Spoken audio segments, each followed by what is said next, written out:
There's a phrase that gets thrown around a lot in the anime community. The perfect anime. A lot of people have their favourite anime, but not their perfect anime. I see the perfect anime as a film or TV show that makes me experience every emotion I want to feel when I'm watching something.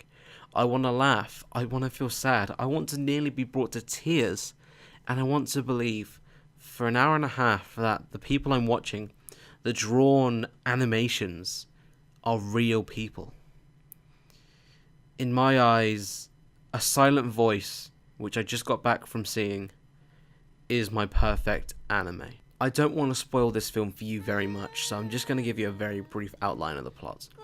Shoyo Ishida is a delinquent, and when a deaf student, Shoko Nishimiya, transfers to his school, he starts to bully her, and everyone else in the class pretty much joins in as well, because, well, she's different. But she ends up going away to a different school. She transfers after being bullied so much. And his friends turn on him. Ishida's friends turn on him because it was his fault, predominantly.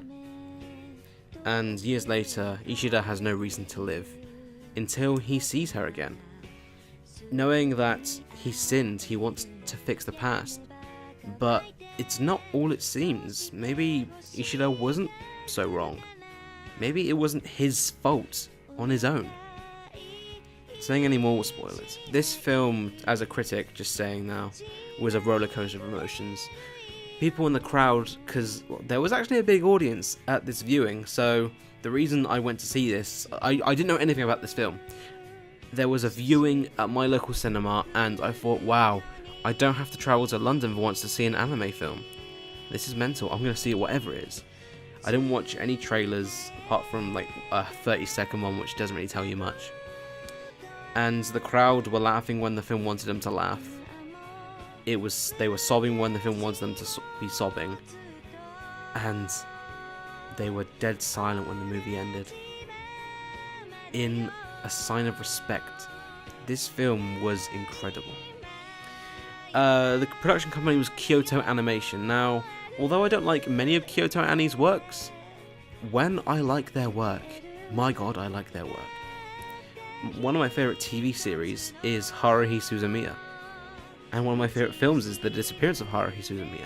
So when these guys get it right, they get it right. What was quite funny about this was that I could recognise every character's actor's voice. So by that I meant I recognised every character and went, hey, is she from Madoka Magica? Is she from Persona 4 the animation? But hey, I guess they knew who would play the right roles, and my god, they were right. But the reason I love this film, for more than just liking it as a film, is because this film proved that anime doesn't need to be fan service. It doesn't need to be over-the-top shonen, which I'm perfectly fine with. You know, one of my favourite anime is Naruto. But this is the kind of film I can show people and say, anime isn't what you think. I mean, when I first started watching anime and I proclaimed it, well not proclaimed it, but I said to friends I liked it at school, I started losing friends and I started to get bullied because it was different. A bit like how Shoko got bullied, and Ishida too. I've always wanted to make a video about why I started watching anime. And to be honest, to put it very short, it was exploring something that I never got to see before. Anime has let me see worlds that I'd never seen in traditional animation because most people wouldn't go that far. And I feel more attached to characters in anime than I do any other form of medium, even including video games.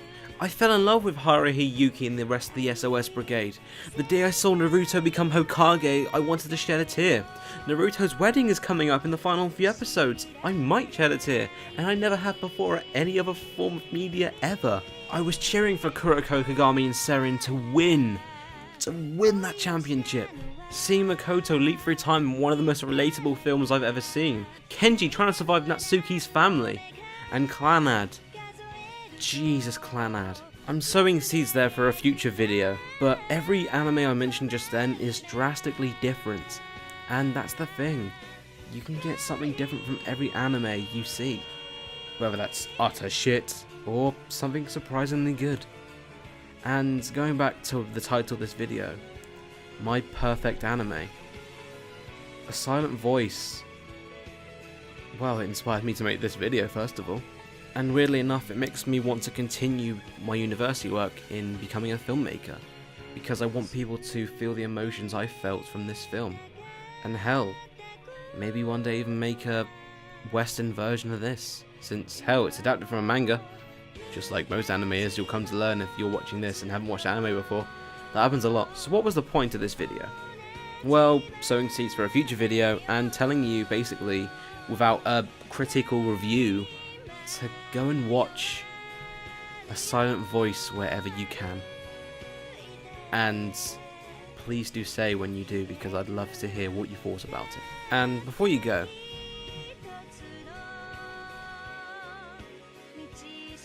you don't get why I just did sign language?